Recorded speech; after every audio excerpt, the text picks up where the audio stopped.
اللہ اکبر اللہ اکبر اللہ اکبر لا الہ الا اللہ اللہ اکبر اللہ اکبر وللہ الحمد اللہ اکبر اللہ اکبر اللہ اکبر لا الہ الا اللہ اللہ اکبر اللہ اکبر وللہ الحمد۔ السلام علیکم ورحمۃ اللہ وبرکاتہ۔ نحمده ونصلی علی رسولہ الکریم، اما بعد فاعوذ باللہ من الشیطان الرجیم، بسم اللہ الرحمن الرحیم۔ رب اشرح لی صدری ویسر لی امری واحلل عقدۃ من لسانی یفقہوا قولی۔ معانی الکلمات: یجتبی الیہ یصطفی لتوحیدہ ودینہ، چن لیتا ہے اپنی توحید کے لیے اور اپنے دین کے لیے۔ ینیب یرجع الیہ بالطاعہ، لوٹتا ہے اس کی طرف اطاعت کے ساتھ۔ مریب موقع فی الریبۃ والاختلاف المذموم، پڑھنے والا شک میں موقع ڈالنے والا، فی الریبۃ شک میں، والاختلاف المذموم اور مذمت کیے ہوئے اختلاف میں۔ یحاجون فی اللہ یخاصمون فی دین اللہ، جھگڑتے ہیں اللہ کے دین میں۔ داحضۃ ذاہبۃ باطلۃ، جانے والی ہے، باطل ہے۔ مشفقون منہا خائفون من قیامہا، اس کے قائم ہونے سے ڈرتے ہیں۔ یمارون یجادلون، جھگڑتے ہیں۔ الوقفات التدبریہ، ہاں پوچھیں۔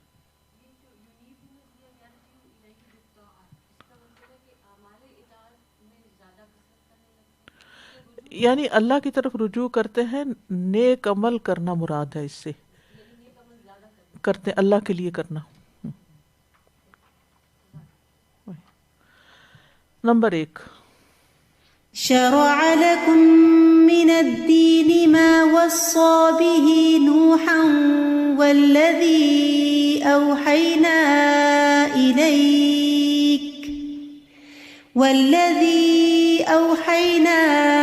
إليك وما وصينا به إبراهيم وموسى وعيسى۔ هذه اکبر منت، یہ سب سے بڑی نعمت ہے، احسان ہے۔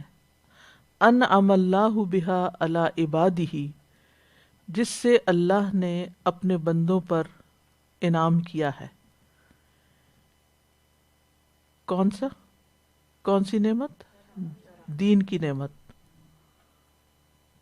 ان یہ کہ شرع لہم من الدین، اس نے مقرر کیا ان کے لیے، پسند کیا ان کے لیے دین اسلام کو، خیر الادیان و افضلہا، جو سب سے بہترین دین ہے اور سب سے افضل ہے، و ازکاہا، اور سب سے زیادہ پاکیزہ، و اطہرہا، اور سب سے زیادہ مطہر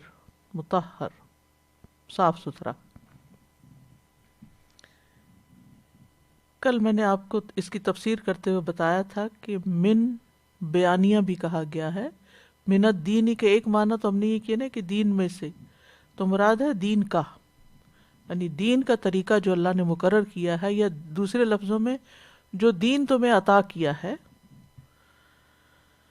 دین الاسلامی، دین اسلام کو، الذی شرعہ اللہ، جس کو اللہ نے مشروع کیا، مقرر کیا، للمصطفین، چنے ہوئے لوگوں کے لیے، المختارین، جو اس کے منتخب شدہ ہیں، من عبادہ ہی، اس کے بندوں میں سے، ان کے لیے مقرر کیا، یعنی انبیاء. بل شرعہ اللہ لخیار الخیاری وصفوت الصفوتی، بلکہ اللہ نے اس کو مشروع کیا خیار الخیار کے لیے، یعنی افضل بندوں میں سے بھی افضل ترین کے لیے، وصفوت الصفوتی، اور چنے ہوئے لوگوں میں سے بھی زیادہ چنے ہوئے بہترین بندوں کے لیے اللہ نے اس کو مقرر کیا. وہم، اور وہ، اولو العزمی، اولو العزم ہیں، عزم والے ہیں، من المرسلین، رسولوں میں سے، المذکورون فی ہذہ الآیہ، جن کا ذکر اس آیت میں کیا گیا ہے، اعلی الخلق درجتاً، جو تمام مخلوق سے سب سے اعلیٰ درجے والے ہیں، وَأَكْمَلَهُم مِّن كُلِّ وَجْهٍ، اور ہر اعتبار سے سب سے زیادہ کامل ہیں. اتنے خوبصورت طریقے سے ان کو ڈسکرائب کیا. ہم ان سب پیغمبروں کا نام تو لیتے ہیں لیکن کبھی اس طرح نہیں سوچا کہ ساری مخلوق میں سے سب سے زیادہ جو چنے ہوئے لوگ ہیں ان میں سے بھی چنے ہوئے. چنے ہوئے کون ہیں؟ جو سارے انبیاء ہیں باقی، اور ان میں سے بھی چنے ہوئے یہ جو اولو العزم ہے، بیسٹ آف دا بیسٹ. السؤال ما اعظم نعمت انعم اللہ بہا علیک، کون سی سب سے بڑی نعمت ہے جو اللہ نے انعام کی ہے تم پر، یعنی سب سے بڑی کون سی نعمت ہے جو اللہ نے آپ پر انعام فرمائی، ہم پر؟ دین الاسلام. نمبر 2، شرع لكم من الدين ما وصى به نوحا والذي أوحينا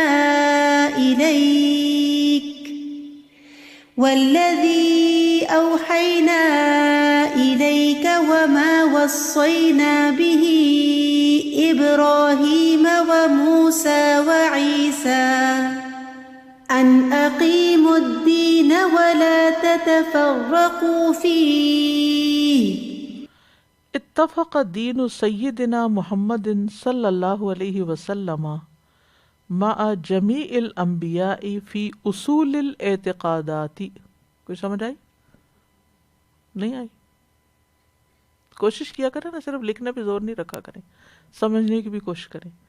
اتفق، متفق ہے، دین سیدنا محمد صلی اللہ علیہ وسلم، ہمارے آقا محمد صلی اللہ علیہ وسلم کا دین یعنی دین اسلام، مع جمیع الانبیاء، سارے انبیاء کے ساتھ متفق ہے.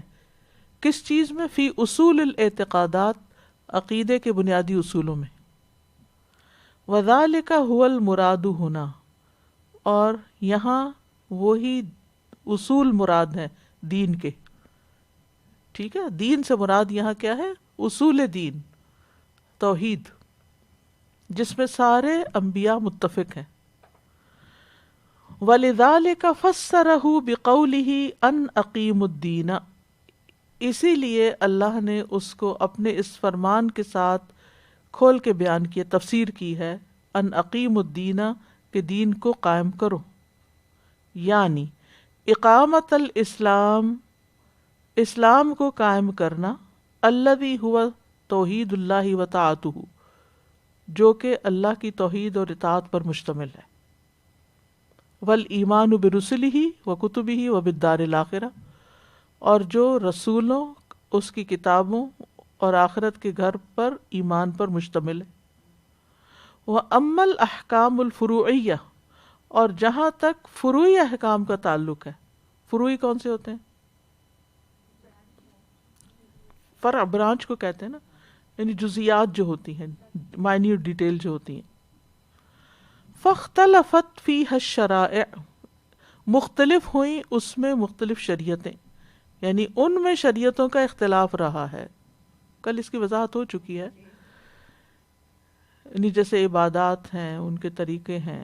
عبادات تو ساری تھیں پیچھے بھی، نماز، روزہ، حج، زکوٰۃ، لیکن ان کی ترتیب اور ان کی مقدار وغیرہ کے بارے میں اختلاف ہے. فلیست تراد ہنا، وہ یہاں مراد نہیں ہے، یعنی دین سے مراد یہاں اصول دین ہے، نہ کہ اعمال دین یعنی جو عبادات وغیرہ سے متعلق جزیات ہیں. السؤال ما الامور التي اتفقت فيها رسالۃ الانبیاء، وہ کون سے امور ہیں جن میں انبیاء کی رسالتیں متفق تھیں؟ جی توحید اور ایمان. وما الامور التي اختلفت فيها، اور وہ کون سے امور ہیں جن میں اختلاف ہوا؟ احکام الفروعیہ فاختلفت فيها الشرائع. نمبر 3 ان اقیموا الدین ولا تتفرقوا فیہ. بعث اللہ الانبیاء کلہم باقامت الدین،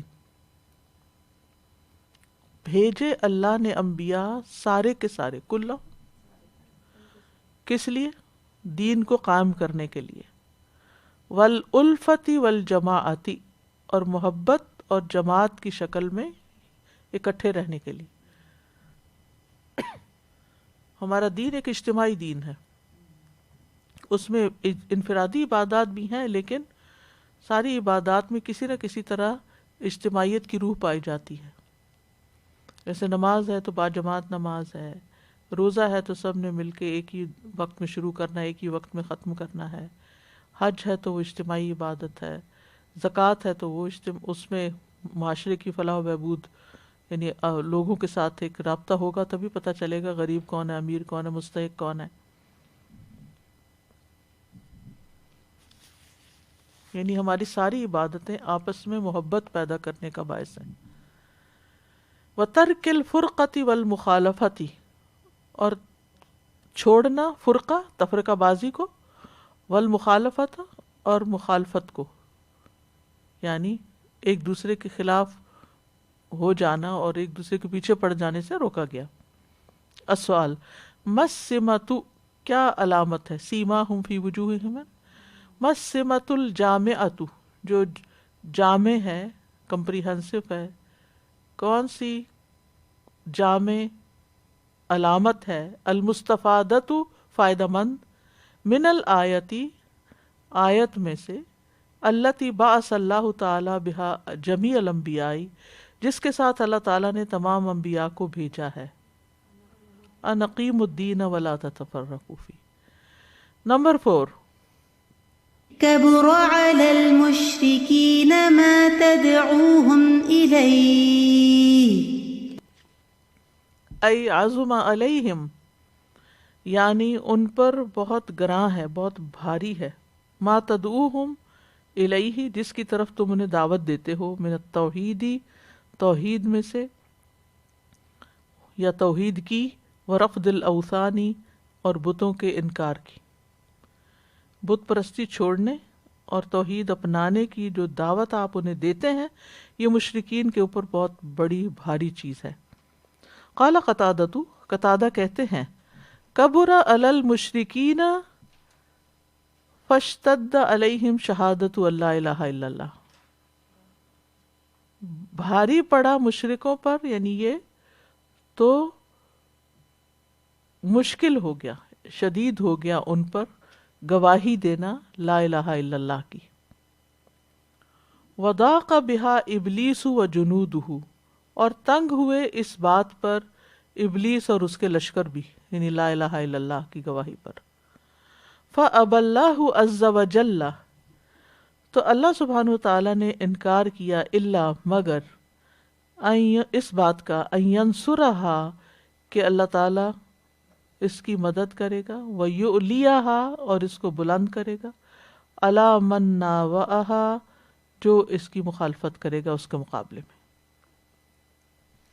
تو اللہ سبحانہ وتعالی نے اس کلمے کی مدد کرنے، اس کو بلند کرنے اور اس کلمے کو اس کی مخالفت کرنے والوں پر غالب کرنے کا فیصلہ کیا. السؤال مل امر الذی عظم علی المشرکین، وہ کون سا حکم تھا جو مشرکین پر بھاری پڑا، گمراہ؟ شہادت اللہ الہ الا اللہ. نمبر 5 وما تفرقوا إلا من بعد ما جاءهم العلم بغيا بينهم. بغیم من بعدہم علی بعد طلباً للریاستی، ریاست یعنی سرداری، طلباً طلب کرنے کے لیے، سرکشی کی ان میں سے بعض نے بعض پر، یا سرکشی کرنے کے لیے. فلیس تفرقہم للقصور فی البیان والحجج، پس نہیں ہے ان کا تفرقہ کرنا للقصوری کمی کی بنا پر، فی البیان بیان میں، والحجج اور حجتوں میں، دلائل میں. یعنی بیان اور دلائل کی کمی نہیں تھی کہ اس وجہ سے ان الگ ہو گئے، بلکہ سرداری طلب کرنے کے لیے الگ ہوئے. ہر ایک بڑا بننا چاہتا ہے، ہر ایک لیڈر بننا چاہتا ہے، اس لیے مل کے کام نہیں کر سکے. وَلَكِنْ لِلْبَغْيِ وَالظُّلْمِ وَالِاشْتِعَالِ بِالدُّنْيَا، بلکہ ان کی تفرقہ بازی کس وجہ سے تھی؟ سرکشی کرنے، ظلم کرنے، والاشتغال بالدنیا، اور دنیا میں مشغول ہونے کی وجہ سے. السؤال، سوال، ما سبب تفرق بعض وجہاء المسلمین رغم وجود العلم، ما سبب، کیا سبب ہے، تفرقی، تفرقہ بازی کا، بعضی بعض، وجہاء المسلمین، وجیح کہتے ہیں جو معزز شخص ہوتا ہے، بڑے بڑے لوگ، مسلمانوں میں سے بڑے بڑے جو لوگ ہیں، ان کے تفرقے کا سبب کیا ہے؟ رغم وجود العلم، باوجود اس کے کہ ان کے پاس علم موجود ہے. طلب الریاسہ والبغی والظلم والاشتغال بالدنیا. نمبر 6،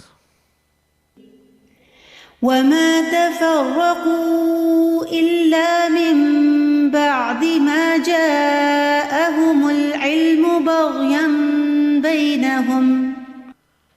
لما امر تعالی، جب اللہ تعالی نے حکم دیا، باجتماع المسلمین، مسلمانوں کو مجتمع رہنے کا، اکٹھا رہنے کا، علی دینہم، اپنے دین پر، ونہاہم، اور روکا انہیں، عن التفرقی، تفرقے سے، اخبرہم، تو انہیں خبر دی، انکم، کہ تم، لا تغتروا، نہ تم غرور کرو، بما انزل اللہ علیکم من الکتاب، جو اللہ نے تم پر کتاب میں سے نازل کیا. ٹھیک ہے، یعنی اللہ تعالیٰ نے مسلمانوں کو اکٹھے رہنے کی تلقین کی اپنے دین کے معاملے میں، تفرقے سے روکا، اور انہیں اس بات کی خبر دی کہ وہ اس پر غرور نہ کرے، تکبر نہ کریں کہ ان کے پاس کتاب آئی ہے. کیوں؟ فَإِنَّ أَهْلَ الْكِتَابِ لَمْ يَتَفَرَّقُوا، کیونکہ اہل کتاب تفرقے میں نہیں پڑے تھے، حتیٰ، یہاں تک کہ انزل اللہ، اتاری اللہ نے، علیہم الکتاب، ان پر کتاب، الموجب للاجتماع، جو اجتماع کی موجب تھی. لیکن جب کتاب کا علم آ گیا تو اپنے آپ کو بڑا سمجھنے لگے، اور یہی چیز ان کے تفرقے کا سبب بن گئی. عوام کو تو پڑھنے بھی نہیں دیتے تھے نا، کہ کہیں یہ ہم سے آگے نہ نکل جائیں.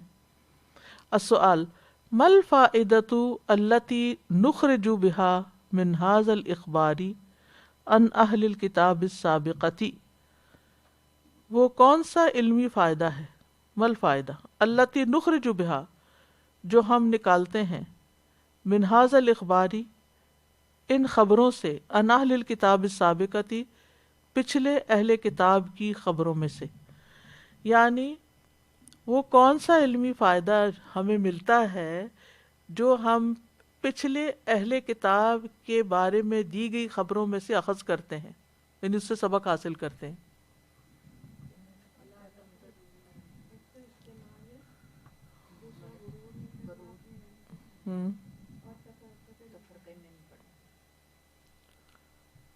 اور نہیں، لا تغتروا،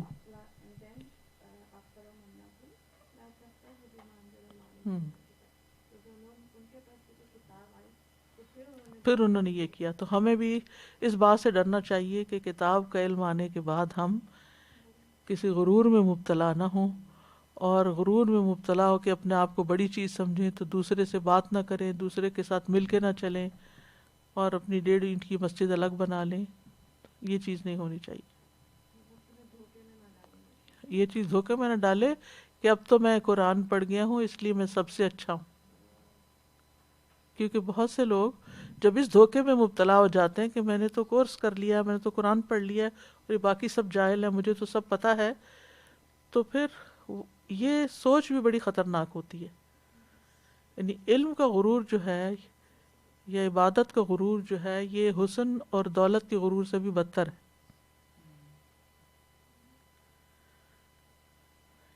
ابلیس کو کس چیز کا غرور ہوا تھا؟ علم اور عبادت کا.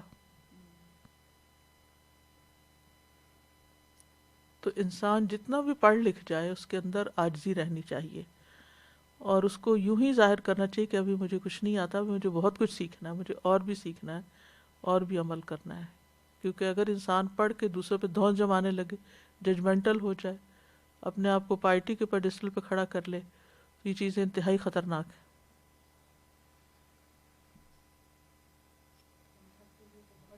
بہت بڑا سبق ہے.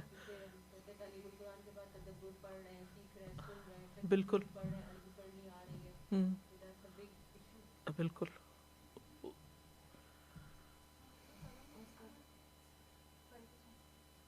مائک لے لیجیے.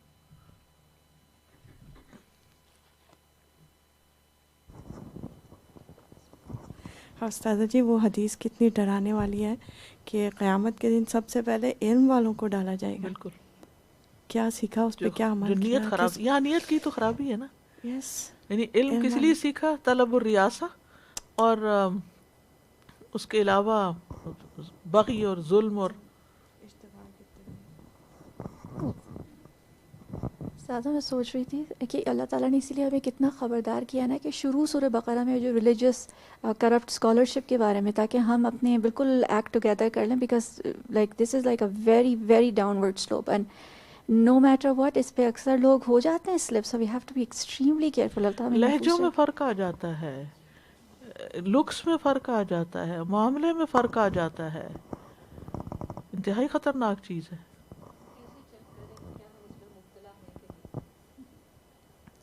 ہم اپنے ریلیشن دیکھیں لوگوں کے ساتھ کیسے ہیں، جو مختلف لوگوں کے ساتھ ہمارے ریلیشن شپ کیسا ہے، ہم ان کو کتنا انسان سمجھتے ہیں، ان کو کتنا معاف کر سکتے ہیں، ان کے ساتھ کتنا چل سکتے ہیں، ان کی بات کتنی مانتے ہیں. کیونکہ جب ہمیں یہ ہوتا ہے نا میں زیادہ جانتا ہوں تو ہم اپنی بات پہ اڑ جاتے ہیں. استاذہ جی ایک کوٹ ہے، مجھے ایگزیکٹلی نام یاد نہیں ہے، کہ جیسے انہوں نے کہا کہ جتنا زیادہ میں علم حاصل کرتا گیا اتنا مجھے اپنی جہالت کا احساس زیادہ ہوا. لیکن ہم الٹا سمجھتے ہیں نا، جتنا تھوڑا بہت علم آتا تو ہم دوسروں کی جہالت کا زیادہ ہم اویئر ہو جاتے ہیں کہ وہ بھی جاہل ہے، وہ بھی جاہل ہے. معیار کئی دفعہ ہمارے ڈفرینٹ ہوتے ہیں. جیسے آپ کسی مطلب رینک والے کا آئے گا نا میسج یا کچھ آئے گا تو اس کا ہم جواب اور طریقے سے دیں گے، اور کسی کا ہمیں پتہ نہیں ہے کہ وہ پیچھے سے کون ہے یا کیا ہے، ان کے رینکس کے مطابق ہم ان کو ڈیل کرتے ہیں. ہماری اپنی بھی ہم ججمنٹ نہیں صحیح کرتے ہم لوگوں کے ساتھ. اور ججمنٹ تو ویسے نہیں کرنی چاہیے کیونکہ ہمیں تو جاہل ہے، ہمیں تو پتہ ہی نہیں. استاد جی میرا مطلب یہ ہے کہ ہم ایک سا سلوک نہیں کرتے، ہم نا انصاف نہیں کرتے. یعنی کہ ہم اگر ہمارے سے کوئی غریب مانگ رہا ہے یا ہمارے سے کوئی کسی کم تر درجے کا بندہ کچھ سوال کرتا ہے ہم اس کا کیسے جواب دیتے ہیں. یعنی کہ عام علمی سوال بھی کوئی کرتا ہے، پوچھتا ہے، چاہے دنیا کا ہو چاہے کوئی عام سی بات اس نے عام سے بات پوچھی ہو، ہمارا رویہ ہی ان کے ساتھ ڈفرینٹ ہے کہ اس نے صحیح طرح ہم سے پوچھا نہیں، یا ان سے ہمارے ساتھ معاملہ نہیں صحیح کیا.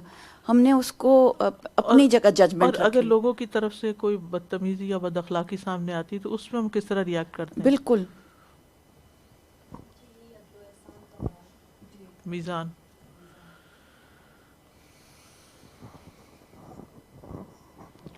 نمبر 7 ولا تتبع أهواءهم ولم يقل ولا تتبع دينهم. یہ نہیں کہا کہ ان کے دین کی پیروی نہ کرو. لِأَنَّ حَقِيقَةَ دِينِهِمُ الَّذِي شَرَعَهُ اللَّهُ لَهُمْ هُوَ دِينُ الرُّسُلِ كُلِّهِمْ، کیونکہ ان کے دین کی جو حقیقت ہے یا حقیقت میں ان کا دین جو ہے جس کو اللہ نے مشروع کیا یا مقرر کیا ان کے لیے، لہم ہوا دین الرسل، وہ سارے رسولوں کا دین ہے، کلہم سب کے سب. یعنی اللہ سبحانہ وتعالیٰ نے ان کے دین کی بات یہاں نہیں کی، کیونکہ حقیقت میں ان کا دین جس کو اللہ نے ان کے لیے مشروع کیا تھا وہ تو سارے انبیاء اور رسولوں کا دین تھا. وَلَكِنَّهُمْ لَمْ يَتَّبِعُوهُ، لیکن مشکل کیا ہے، انہوں نے اس دین کی پیروی نہیں کی. بل اتبعوا اهواءهم، بلکہ وہ اپنی خواہشات کے پیچھے لگ گئے. واتخذوا دینہم لہوا ولعبا، اور اپنے دین کو کھیل تماشا بنا لیا.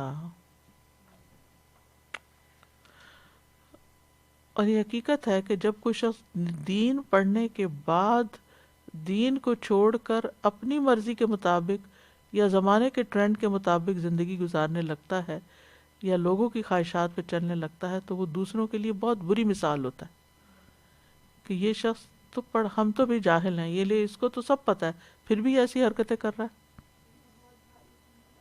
بہت بھاری ذمہ داری، نہ اس کے بغیر چھوٹ سکتے ہیں کہ پڑھے نہیں، وہ بھی ایک الگ مسئلہ ہے، اور پڑھ کے پھر انسان بن کے رہیں، اس کی پیروی کریں، یہ ایک اور مشکل کام ہے. میں بتا بھی رہی ہوں کہ یہ صحیح طریقہ ہے، یہ جواب ہے اس چیز کا، میں قرآن اور حدیث سے سمجھا رہی ہوں، لیکن پھر بھی وہ جو ہے نا اپنی مرضی کر.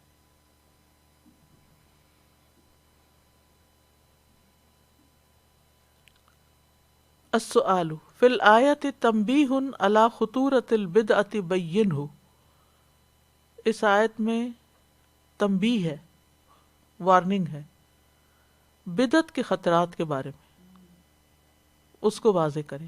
بدعت بھی تو خواہشات والا دین ہوتا ہے نا، یعنی قرآن و سنت کے مقابلے میں خود ساختہ چیزیں گھڑ لیتے ہیں، دین بنا لیتے ہیں، دلیل کے بغیر کچھ مراسم سمجھ رسم و رواج بنا لیتے ہیں اور ان کو دین کا حصہ سمجھتے ہیں، اور اتنی پابندی تو دین کی بھی نہیں کرتے جتنی ان چیزوں کی کرتے ہیں. نمبر 8 يستعجل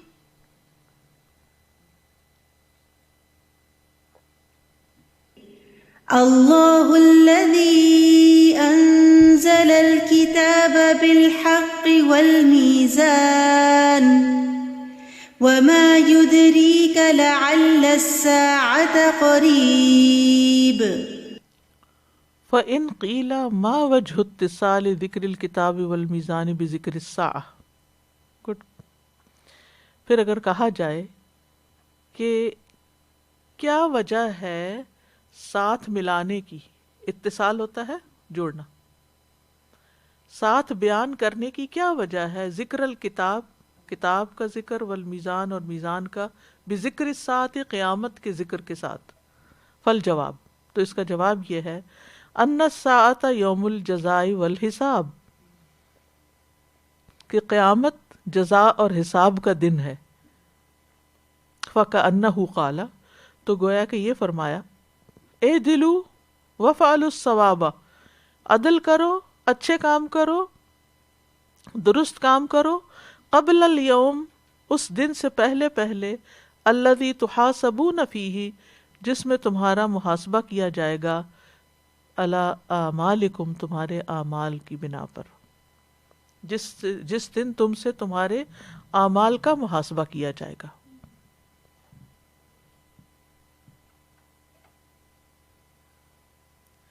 یعنی اللہ نے حق اتارا، کتاب اتاری، دین اتارا کہ عمل کرو، پھر میزان دنیا میں بھی رکھا اور میزان آخرت میں بھی رکھا، حساب کے بعد بدلا، اور پھر قیامت کا دن جو ہے وہ حساب کا ہے کہ اس جو کتاب دنیا میں دی گئی تھی اس پر کتنا عمل کیا، اس کو تولا جائے گا اور پھر اس کے مطابق جزا سزا دی جائے گی. ما وجہ ذکر الساعۃ بعد الکتاب والمیزان، کتاب اور میزان کے بعد قیامت کا ذکر کرنے کی کیا وجہ ہے کہ قیامت ان الساعۃ یوم الجزاء والحساب.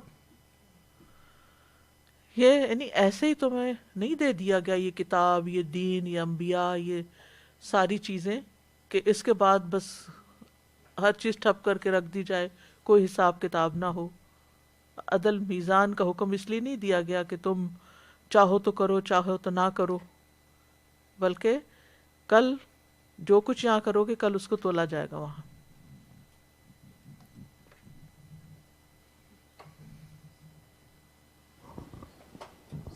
استاذہ جی، اور یہ جو قیامت کی بات ہے نا، یہ انسان کو کتنا سیدھا رکھتی ہے.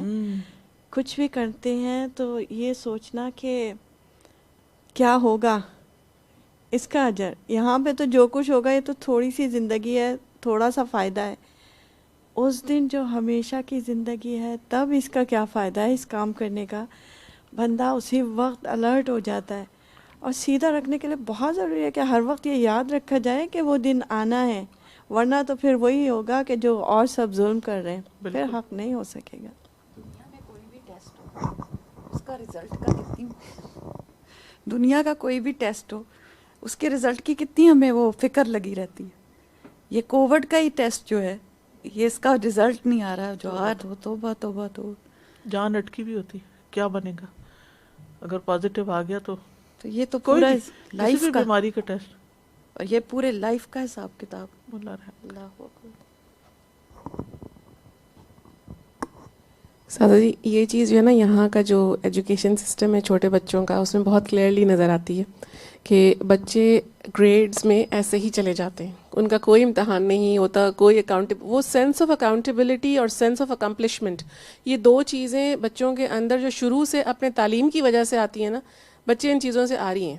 انہیں اس بات کا بالکل بھی احساس نہیں ہے کہ ہم جو کچھ کر رہے ہیں اس کا کوئی انجام بھی ہے اور ہمیں اس کی جواب دہی بھی کرنی ہے، اور اس میں ہمیں اچھا کرنا چاہیے.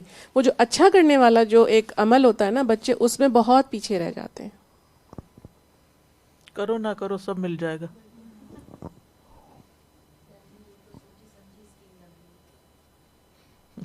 اللہ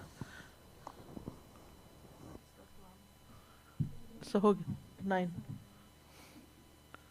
يستعجل بها الذين لا يؤمنون بها والذين آمنوا مشفقون منها ويعلمون أنها الحق ای خائفون لایمانہم بہا، یعنی وہ ڈرتے ہیں اس پر اپنے ایمان کی وجہ سے، وعلمہم اور اپنے علم کی وجہ سے، بما تشتمل علیہ جو مشتمل ہے اس پر، یعنی جس پر مشتمل ہے، من الجزاء بالاعمال، اعمال کا بدلہ. یعنی وہ قیامت پر ایمان لانے کی وجہ سے قیامت سے ڈرتے ہیں، اور وہ جانتے ہیں کہ قیامت اعمال کا بدلہ ملنے پر مشتمل ہے. وخوفہم لمعرفتہم بربہم، اور وہ ڈرتے ہیں یا ان کا خوف ہے اپنے رب کی معرفت کی وجہ سے، کہ وہ جانتے ہیں ان کا رب کون ہے. اللہ تکون اعمالہم منجیۃ لہم ومسعدۃ، کہ کہیں ایسا نہ ہو کہ نہ ہوں ان کے اعمال نجات دینے والے ان کو اور نہ سعادت بخشنے والے. یعنی ان کو ڈر کس بات کا ہے کہ کہیں ایسا نہ ہو کہ ان کے اعمال اس قابل نہ ہو کہ جن کی وجہ سے ان کی نجات ہو یا ان کو سعادت ملے. السؤال ما سبب خوف المؤمنین من الساعہ، مومنوں کا قیامت سے ڈرنے کا کیا سبب ہے؟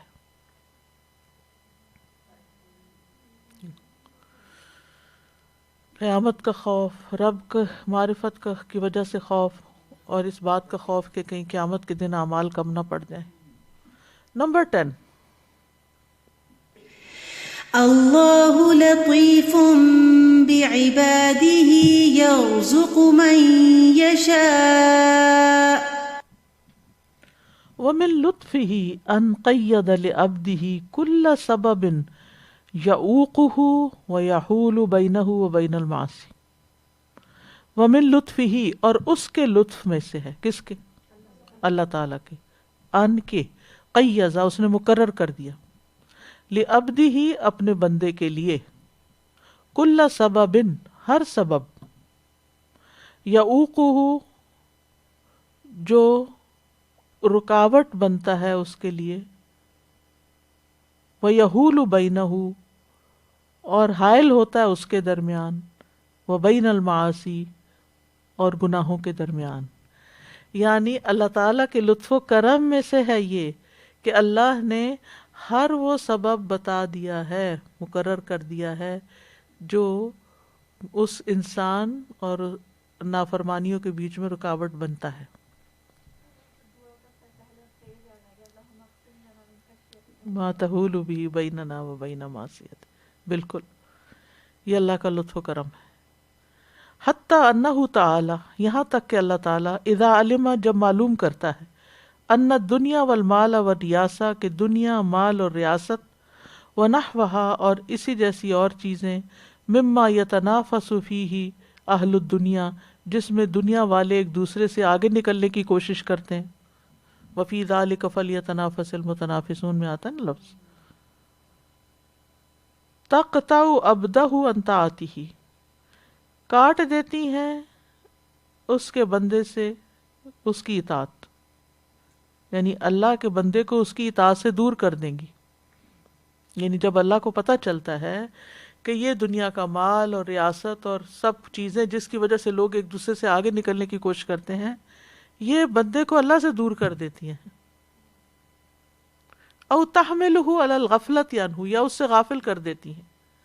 او علی معصیۃ، یا اس کی معصیت پر ابھارتی ہیں.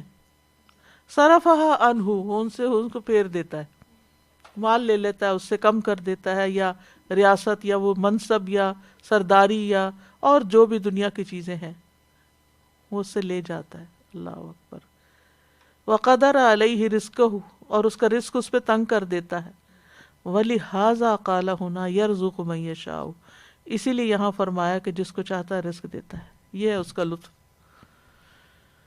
کتنے ہی لوگ ایسے ہوتے ہیں جن سے اللہ تعالیٰ ان کی راحت، سکون، ان کی خوشیاں کسی طرح لیتا ہے تاکہ وہ چیزیں چھوڑ کر اللہ کی طرف آ جائے، جن چیزوں میں وہ راحت ڈھونڈتا ہے. اب دیکھیں کہ کتنی توقعات ہوتی ہیں نا انسان کی، کچھ انسانوں سے، کچھ رشتوں سے. زیادہ تر تو رشتوں میں ہوتا ہے نا. اگر والدین محبت کرنے والے نہ ہوں تو بچہ ساری زندگی کیا کرتا رہتا ہے، پھر اسی بات میں آنسو بہاتا رہتا ہے کہ میرے والدین نے مجھ پہ بڑے ظلم کیے ہیں، مجھے بچپن میں مارا ہے، یہ کیا ہے، وہ کیا ہے، بس میرے نفسیاتی اثر ہو گیا مجھ پہ اب. اور اس قسم کی بہت ساری چیزیں اس کو رلائے رکھتی ہیں. اچھا پھر وہ کوئی اور سہارے ڈھونڈتا ہے کہ کوئی اور میرے ماں باپ کی ریپلیسمنٹ بنے. پھر وہ ایک کو دیکھتا ہے وہاں سے مار کھاتا ہے، دوسرے کو، تیسرے کو، چوتھے کو، کوئی بھی نہیں ہے. پھر بالآخر اللہ تک پہنچتا ہے. کچھ پہنچتے ہیں اور کچھ نہیں پہنچتے، کچھ انہی راہوں میں گم رہتے ہیں. اسی طرح انسان سوچتا ہے، کبھی ماں باپ کی طرف سے بہت نہیں چاہتے ملتی تو انسان سوچتا ہے شادی ہوگی تو ساری کمی پوری ہو جائے گی. پھر شادی ہوتی ہے اور اس کے بعد پھر بھی مسئلہ حل نہیں ہوتا. تو انسان کبھی رک کے سوچے کہ آخر کیا وجہ ہے کہ اللہ سبحانہ تعالیٰ نے ان چیزوں کو مجھ سے دور کر دیا ہے. کیا وہ مجھ پہ مہربان ہے یا ظالم ہے؟ جواب کیا ہوگا زیادہ تر لوگوں کا؟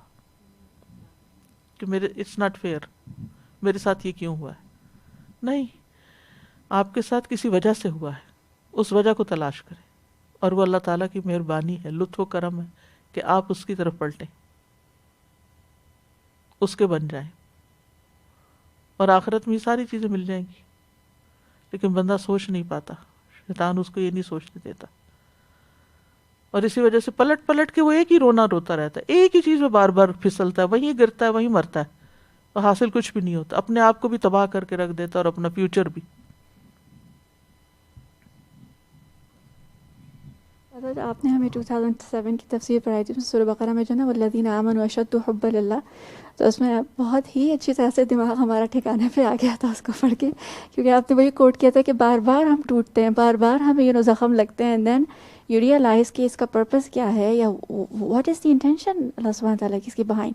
اینڈ اب کبھی بھی ایسے ہوتا ہے کسی رشتے میں کبھی بھی ایسی مار پڑتی ہے تو بالکل دماغ ٹھیک ہو جاتا ہے کہ اللہ تعالیٰ میں آپ کی طرف واپس رجوع کرتی ہوں، پلٹ کے آتی ہوں، اسلم تو نفسی لگا. بالکل اللہ تعالیٰ کو پہچانا، اپنے ارادوں کے اپنے ٹوٹنے سے ارادوں کے اپنے رب کو ٹوٹنے سے. پہچانا. تو بالکل یہ ارادے ٹوٹتے ہیں تو انسان رب کے پاس ہوتا ہے. میری تو پرسنل زندگی میں ایسے لوگ ہیں جن کو بار بار ٹھوکریں پڑی ہیں ماں باپ سے یا ادھر ادھر سے، پھر وہ پھر اللہ تعالیٰ کے آگے کوئی تو جھک گئے اور کئی تو ابھی تک اسی فرسٹریشن میں ہے، ہمیں یہاں سے یہ نہیں ملتا، یہاں سے یہ نہیں ملتا، یہاں سے. استاذہ جی میں یہ سوچ رہی تھی کہ اللہ سبحانہ تعالیٰ کی اس صفات پہ غور کرنا کتنا ضروری ہے. اس کے بغیر ہم اس کی دی ہوئی اس نعمت کو بھی نہیں سمجھ سکتے جب تک اس کے. Yes exactly. اور سبحان اللہ، آج جب میں صبح آیت الکرسی پڑھ رہی تھی تو وسیع کرسی پہ آ کے جیسے وہ اٹک گئی میں کہ سامنے آسمان ہے، اس کی کرسی کہاں وسیع کرسی، اس سماوات ہی والارض. اور جب ہم اس کو جاننے کی کوشش کرتے ہیں تو ہم کہتے ہیں اس کی کرسی تو ایک چھلا ہے اس کے عرش کے سامنے. استاد جی جتنا ڈھونڈتے جاؤ اتنا ہی بندہ اپنے آپ کو. آج میرے ساتھ بھی ایسے ہوا. آج صبح ابھی سورج نہیں نکلا تھا تو میں نے پردے ہٹا دیے تو سامنے دور آسمان میں تھوڑی سی روشنی نظر آئی تو میں نے کہا کہ لگتا ہے کوئی جہاز جا رہا ہے نا.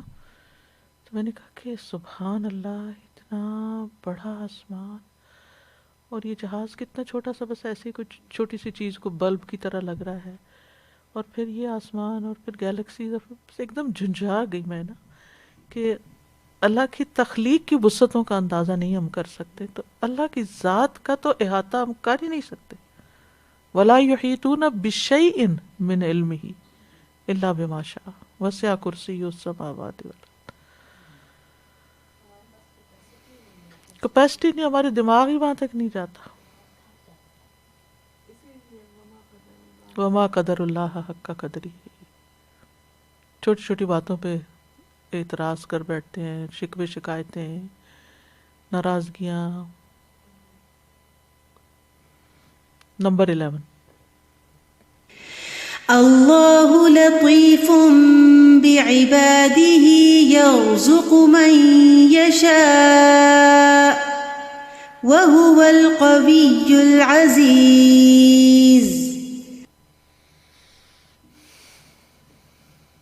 اللہ اکبر. وعطف وهو القوی العزیز على صفت لطیف او على جملت یرزق من یشاء. وهو القوی العزیز کو صفت لطیف پر عطف کیا گیا، اس کی طرف لوٹایا گیا، یا یرزق من یشاء کے جملے پر عطف کیا گیا. وہوا، اور یہ کیوں ہے؟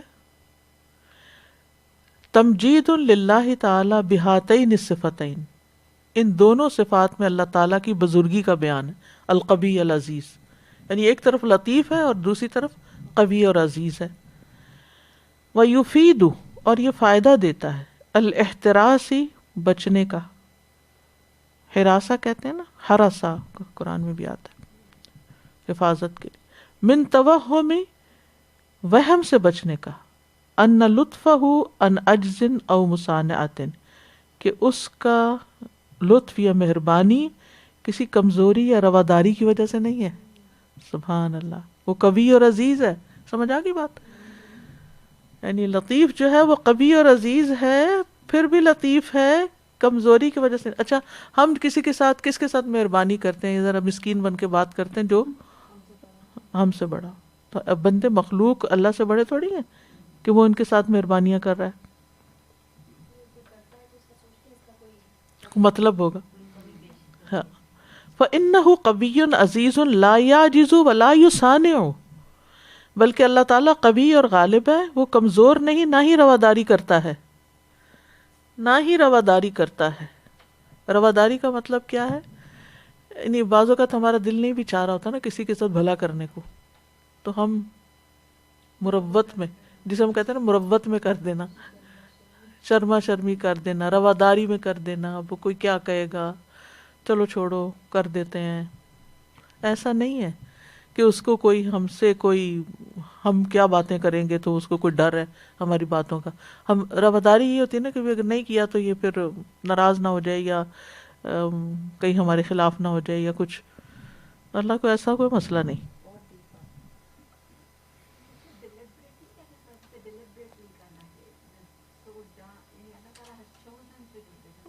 بالکل بالکل. او ان توہمی ان رزقہ لمن یشاء عن شح و قلت، یا اس وہم کو بھی دور کیا گیا ہے کہ اللہ تعالی کہ اس کا رزق جس کے لیے چاہتا ہے شاید شح کی وجہ سے ہوتا ہے یا قلت کی وجہ سے. یعنی ایسا نہیں کہ تھوڑا دیتا ہے کیونکہ اس کے پاس تھوڑا ہے، کم کر دیتا ہے، یا وہ بخیل ہے تو تھوڑا دیتا ہے. کیونکہ مثلاً کوئی کسی سے کچھ مانگتا ہے تو وہ اس کو تھوڑا سا دیتا ہے. کیوں؟ یا تو اس کے پاس ہے ہی تھوڑا، یا یہ کہ اس کا دل چھوٹا ہے. تو یہ دو مسئلے بھی نہیں ہیں یہاں، کسی اور حکمت کی وجہ سے کم دیتا ہے. فَإِنَّهُ الْقَوِيُّ، وہ تو قوی ہے، طاقتور ہے. وَالْقَوِيُّ تَنْتَفِي عَنْهُ أَسْبَابُ الشُّحِّ، اور جو قوی اور طاقتور ہوتا ہے اس سے بخل کے تمام اسباب ختم ہو جاتے ہیں. وَالْعَزِيزُ يَنْتَفِي عَنْهُ سَبَبُ الْفَقْرِ، اور جو غالب ہوتا ہے اس سے محتاجگی کے اسباب ختم ہو جاتے ہیں. یعنی وہ محتاج نہیں ہوتا، کمی نہیں ہے اس کے پاس، فقر نہیں ہے، نہ بخیل ہے نہ فقیر. قوت اور غالب، قوی اور غالب ہونے کے باوجود وہ جتنا چاہتا ہے دیتا ہے. فَرِزْقُهُ لِمَن يَشَاءُ بِمَا يَشَاءُ، تو اس کا رزق جس کو چاہتا ہے اور جس کے لیے چاہتا ہے اور جو چاہتا ہے. منوط لحکمت، اس کی حکمت کی وجہ سے اس پر ڈپینڈ کرتا ہے. علمہا، جس کو وہ جانتا ہے، فی احوال خلقہ، اپنی مخلوق کے حالات میں، عامتاً و خاصتاً، عام حالات بھی خاص حالات بھی.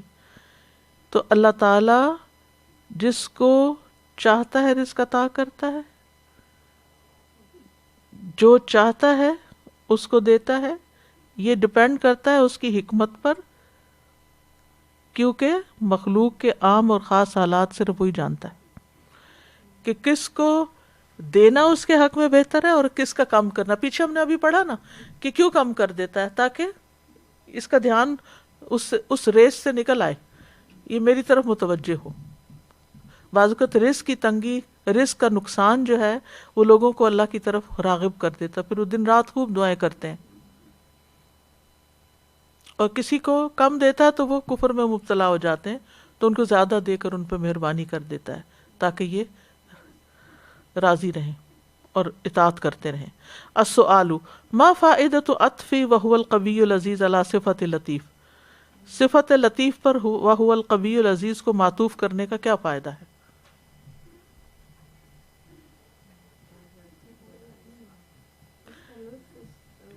کہ وہ عاجز نہیں ہے، رواداری کی وجہ سے نہیں کرتا، بالکل. نمبر 12، اللہ لطیف بعباده یرزق من یشاء وهو القوی العزیز. قال محمد بن علی القطانی، محمد بن علی القطانی کہتے ہیں اللطیف بمن لجأ الیہ من عبادہ، کہ وہ لطیف ہے اس کے لیے جو اس کے بندوں میں سے اس کی طرف پناہ لیتا ہے. ملجا ماوا ہوتا ہے نا، لجا الیہ، یعنی بندوں میں سے جو اس کی طرف پناہ لیتا ہے وہ اس کو دیتا ہے.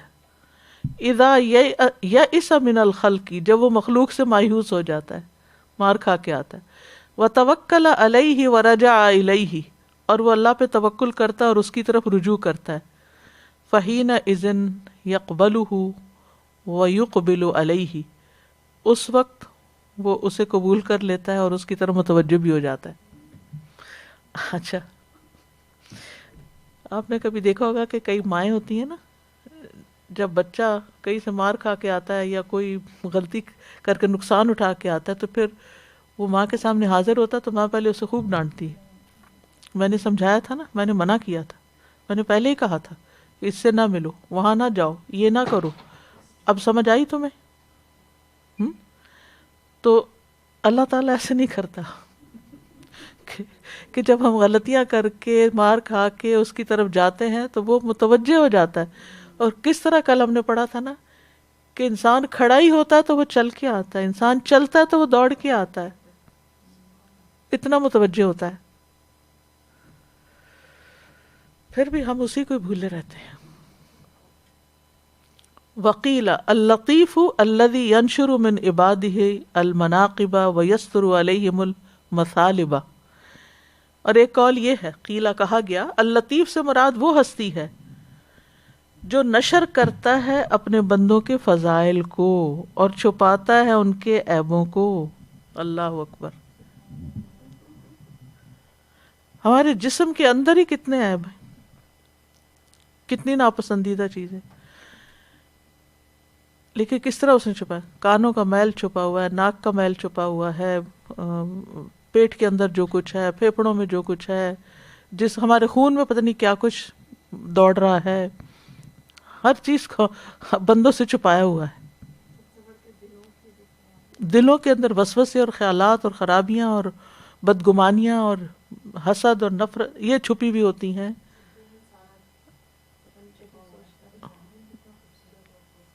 جی، ظاہراً ہم کتنے خوبصورت لگتے ہیں اور بعض لوگ باتوں میں کتنے خوبصورت لگتے ہیں لیکن اندر ان کے دل سیاہ ہوتے ہیں. یہ بھی اس کا لطف و کرم ہے. وقیل هو الذی یقبل القلیل ویبذل الجزیل. اور ایک قول یہ ہے کہ اس سے مراد وہ ذات ہے جو تھوڑے عمل کو قبول کر لیتا ہے اور بھاری ثواب عطا کرتا ہے. یبذل یعنی خرچ کرتا ہے، دیتا ہے، الجزیل بہت زیادہ. وقیل اور کہا گیا هو الذی یجبر الکثیر ویسر الاسیر. اور ایک اور قول یہ ہے کہ اس سے مراد وہ ہے جو ٹوٹے ہوئوں کو جوڑتا ہے. یجبر، جبر ہوتا ہے نا، جبر الکسر، ٹوٹے ہوئے کو جوڑنا، ہڈی کو جوڑنے کو بھی کہتے ہیں. اور مشکل کو آسان کر دیتا ہے، اسیر کو یسیر کر دیتا ہے.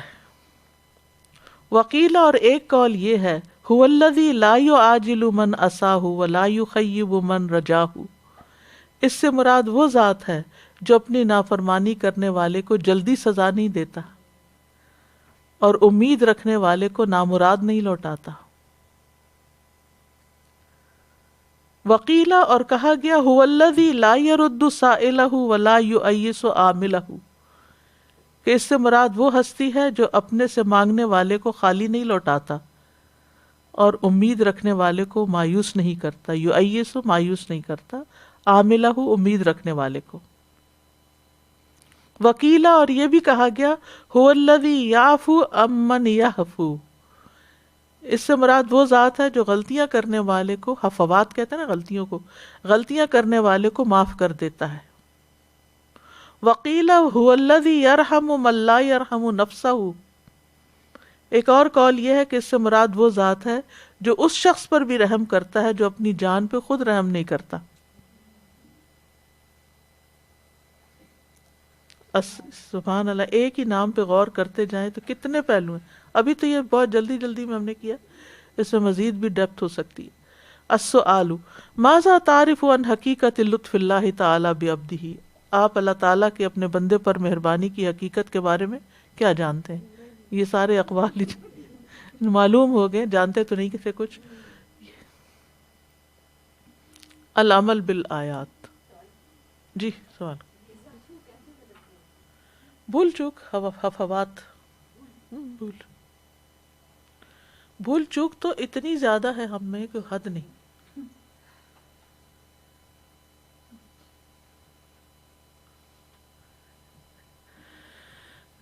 العمل بالآیات. نمبر 1، ادعو صدیقن، ادعو صدیقن، صدیق نہیں، صدیق جو ہوتا ہے نا وہ سچا ہوتا ہے. ادعو صدیقن، دوست کو دعوت دیں، او قریباً یا رشتہ دار کو، الی عبادتن، کسی عبادت کی طرف، او سنتن یا سنت پر عمل کرنے کی، انت تعملها، انت تعلمها، جس کو تم جانتے ہو. وہ لکھنا چاہیے تھا انت تعملها، جس پہ تم خود عمل کرتے ہو. یعنی اپنے دوستوں کو بھی اس چیز کی دعوت دیں جو تمہارے علم میں ہے. فَلِذَلِكَ فَادْعُ وَاسْتَقِمْ كَمَا أُمِرْتَ. نمبر 2، قُلْ هَذِهِ الْعِبَارَةَ اتِّبَاعًا لِأَوَامِرِ اللَّهِ سُبْحَانَهُ وَتَعَالَى. اللہ سبحانہ وتعالیٰ کے اوامر یعنی احکام کی پیروی کرتے ہوئے یہ الفاظ کہیں. وَقُلْ آمَنْتُ بِمَا أَنزَلَ اللَّهُ مِنْ كِتَابٍ. کہیے وَقُلْ آمَنْتُ بِمَا أَنزَلَ اللَّهُ مِنْ كِتَابٍ. کہیے کہ اللہ نے کتاب میں جو بھی اتارا ہے میں اس پہ ایمان لایا. اور سوچ کے کہنا چاہیے کہ واقعی میں ایمان رکھتا ہوں، مجھے کسی چیز میں شک نہیں اور مجھے کسی چیز کا انکار نہیں، چاہے آسان حکم ہے یا مشکل ہے، سمجھ آیا نہیں آیا، سب پر ایمان ہے. وہ ایک عورت کے بارے میں کسی نے مجھے بتایا تھا کہ وہ کوئی بزرگ تھی شاید ان کے خاندان میں یا کون، تو وہ قرآن پڑھنا نہیں جانتی تھی. تو وہ کیا کرتی تھی، قرآن کھول کے بیٹھ جاتی تھی اور انگلی پھیرتی رہتی تھی آیتوں پہ اور کہتی تھی سونے اللہ جو آکھیائی سچ آکھیائی، سونے اللہ جو آکھیائی سچ آکھیائی. یہ ہے نا ایمان، کہ مجھے نہیں بھی پتا تو بھی میرا یقین ہے جو آپ نے کہا وہ سچ ہی کہا ہے. نمبر 3، انظر بدعتن او معصیتن انتشرت فی من حولک وابتعد عنها وحذر منها ولا تتبع اهواءهم. انظر، دیکھو، غور کرو، بدعتن کسی بدعت کے بارے میں، یا معصیتن یا کوئی نافرمانی، انتشرت جو پھیل چکی ہے، فی من حولک آپ کے آس پاس، وابتعد عنها اور آپ اس سے دور رہیں، وحذر منها اور لوگوں کو بھی خبردار کریں. یعنی لوگ اپنی خواہشات کو جو دین بنائے ہوئے ہیں اس سے دور رہیں، اس ٹریپ میں نہ آئیں. نمبر 4، اعمل عملا يدل على ایمانک بقرب الساعة وما يدریک لعل الساعة قریب. اعمل عملا، کوئی ایسا عمل کریں، یدل جو دلالت کرتا ہو، علی ایمانک تمہارے ایمان پر، بقرب الساعة قیامت کے قریب ہونے کے. یعنی کوئی ایسا عمل کریں جس سے یہ پتہ چلے کہ آپ کو قیامت کے قریب ہونے کا یقین ہے. جلدی سے کر لیں. کوئی وصیت کرنی ہے، کیونکہ قیامت، دیکھیں موت قیامت ہے نا. اچھا، موت کے بعد جو بہت ڈرنے کی چیز جو پہلے ہی مرحلے پر ہے نا، ایک تو موت کے وقت فرشتے نظر آنا، اس سے بہت ڈر لگتا ہے، پتہ نہیں کیسے آئیں گے، اللہ اچھوں کے لائے. دوسرا، قبر کے اندر جو تنہائی ہوگی اور اندھیرا ہوگا، اس وقت روح کا لوٹایا جانا. یعنی جب روح بدن میں آئے گی تو پتہ نہیں چلے گا کہاں پڑے ہوئے ہیں. وہ اندھیرا اور وہ سب کچھ اس وقت محسوس ہوگا. پھر فرشتے وہاں آئیں گے دوبارہ، پھر وہ حساب کتاب لیں گے. تو یہ قیامت کا آغاز ہو جاتا ہے نا موت سے ہی، اور جان نکلنے سے، اور قبر، اور پھر قیامت کے دن اٹھنا. کیونکہ قبر میں انسان پوری طرح انکانشیس تھوڑی ہوتا ہے. حتیٰ کہ یہاں تک کہا جاتا ہے کہ جو لوگ جنازے میں شریک ہوتے ہیں، روح جو واپس آ رہی ہوتی ہے تو ان کو دیکھ رہی ہوتی ہے کہ جسم کو اندر ڈالا جا رہا ہے، اور پھر جو ہی وہ اوپر سے مٹی ڈالتے ہیں اور اتنے میں روح واپس آ جاتی ہے اور منکر نکیر پہنچ جاتے ہیں، دفناتے ہی پہنچ جاتے ہیں. ابھی آس پاس کھڑے ہی ہوتے ہیں لوگ کہ وہ پہنچ کے اپنا کام شروع کر دیتے ہیں. تو کون ہوگا وہاں؟ وہ باہر والے تو اندر ہیلپ ہی نہیں کر سکتے. تو اس وقت کو، موت کے وقت کو جو یاد رکھے، قبر کی اس امتحان کو یاد رکھے جو بندہ، وہ ہر وقت کچھ نہ کچھ پلاننگ کرتا رہے کہ کوئی نیکی کر لوں، کوئی خیر کا کام کر لوں، کچھ اچھا کر لوں اور یہ برائیاں چھوڑ دوں، کیونکہ آخرت پر ایمان کے بغیر اصلاح نہیں ہو سکتی. یہ بڑے بڑے متکبروں کو اور طاقتوروں کو اور سب کو کمزور کر دیتی یہ چیز آگے، کیونکہ کوئی کتنا بھی بڑا دنیا میں گزرا نا، موت سے کوئی نہیں بچ سکا، اس مرحلے سے کوئی نہیں بچ سکا.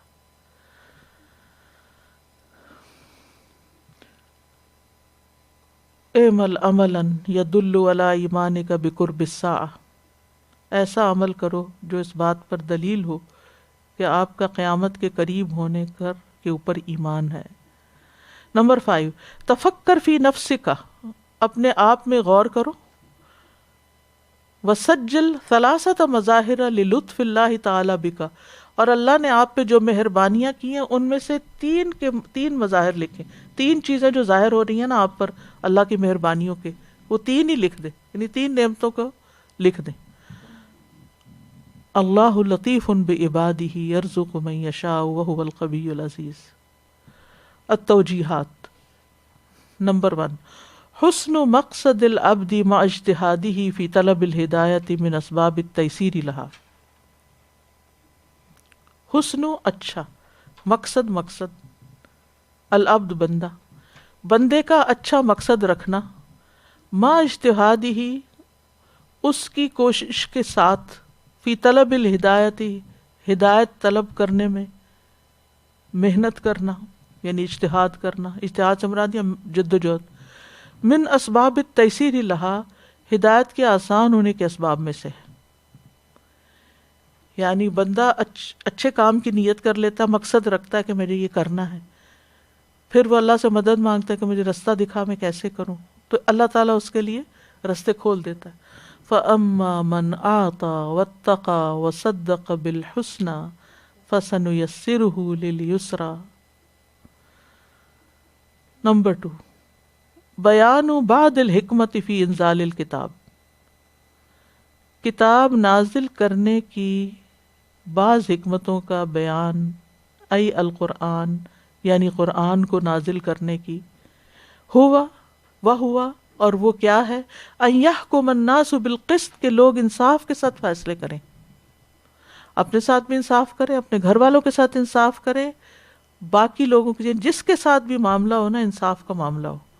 ہر صاحب، اور میں نے پہلے بھی ذکر کیا، انصاف کیا، ہر صاحب حق کو اس کا حق دے دیا جائے، وہ ہمیں دے یا نہ دے، وہ ہمارے ساتھ اچھا کرے یا نہ کرے، ہم کمی نہ کریں. کیونکہ ہم ضد لگا بیٹھتے ہیں نا، اس نے یہ نہیں کیا تو لہٰذا میں یہ نہیں کروں گی. یہ انتہائی غلط رویہ ہے، اس سے کبھی اصلاح نہیں ہوتی اور کبھی حالات نہیں بدلتے. دینے والوں کو ہی ملتا ہے، اور دینا وہ نہیں ہوتا کہ کوئی ہمیں دے رہا ہے تو ہم اس کو دے دیں.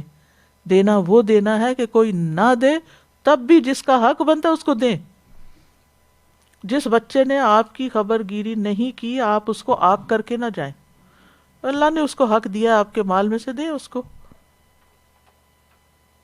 تو اس لیے یہ قسط جو انصاف جو ہے نا، یہ بے حد ضروری ہے.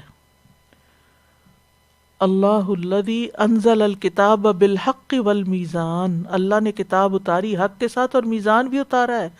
ساری خالی کتاب پر عمل ہو ہی نہیں سکتا جب تک عدل و انصاف نہیں کرو گے. تو بہت ضروری ہے اپنی خواہشات کی پیروی نہیں کرنی کہ یہ میرے ساتھ اچھا ہے تو میں بھی اس کے ساتھ اچھا نہ. اور اللہ نے سب کے حقوق رکھے ہیں. سورۃ النساء میں پچھلے ہفتے ہم نے جو آیت پڑھی ہے اس میں ڈیٹیل ہے ساری. وَاعْبُدُوا اللَّهَ وَلَا تُشْرِكُوا بِهِ شَيْئًا وَبِالْوَالِدَيْنِ إِحْسَانًا وَبِذِي الْقُرْبَى وَالْيَتَامَى وَالْمَسَاكِينِ وَابْنِ السَّبِيلِ وَمَا مَلَكَتْ أَيْمَانُكُمْ. سب کے حقوق بتا دیے گئے ہمیں پوری تفصیلات کے ساتھ کہ کس کو کیا دینا ہے. اور یہ مشروط نہیں ہے، شرط نہیں لگائی ہوئی کہ وہ دیں گے یا وہ کریں گے تو پھر. اللہ ہر صاحب حق کو اس کا حق دے دو، تبھی جان خلاصی ہے. وآخر دعوانا ان الحمد للہ رب العالمین. واقعی الحمد للہ کہ وہ کام پورا ہو گیا، کیونکہ نیکسٹ ویک انشاءاللہ نیکسٹ رکو.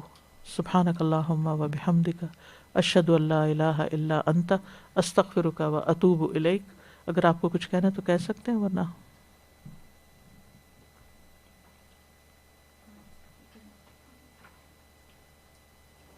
استاذہ جی ابھی ہم موت کی بات کر رہے تھے نا کہ کوئی بچ ہی نہیں سکتا، بڑے سے بڑا بھی چھوٹے سے چھوٹا بھی، تو میرے ذہن میں وہ آ رہا تھا ہٹلر کے بارے میں آتا ہے کہ اس نے اپنی شکل کے نا کافی سارے لوگ رکھے ہوئے تھے، ڈفرینٹ جگہوں کو پہ ڈفرینٹ لوگ جاتے تھے اس کو ایز اے ہٹلر ہمسیلف. تو ابھی کبھی اس کے بارے میں پڑھوں تو میں سوچتی ہوں کہ اب کوئی بھی نہیں رہا، اپنی موت کے ڈر سے اس نے ڈفرینٹ لوگ رکھے تھے کہ اگر کوئی شوٹ کرے یا کچھ ہو تو وہاں پہ میں اوریجنل ہٹلر نہ ہوں کوئی اور ہو، تو اب نہ وہ اوریجنل رہے نہ ان کی وہ شکل. نہ کاپی رہی.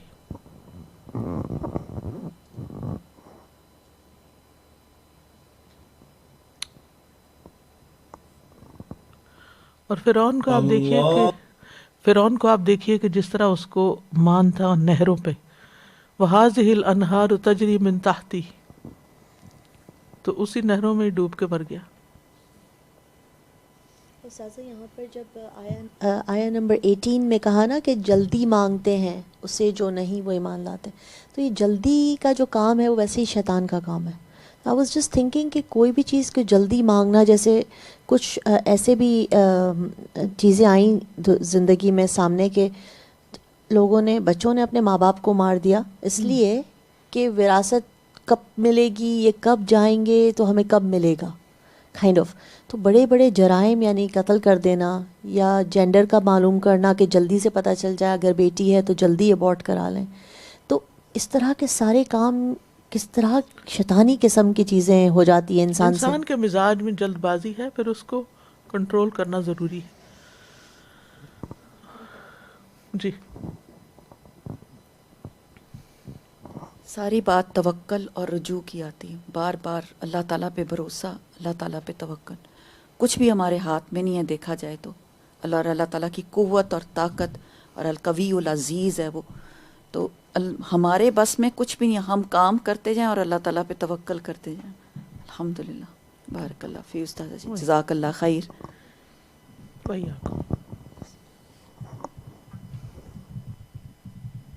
اللہ اکبر اللہ اکبر اللہ اکبر لا الہ الا اللہ اللہ اکبر اللہ اکبر وللہ الحمد اللہ اکبر اللہ اکبر اللہ اکبر لا الہ الا اللہ اللہ اکبر اللہ اکبر وللہ الحمد.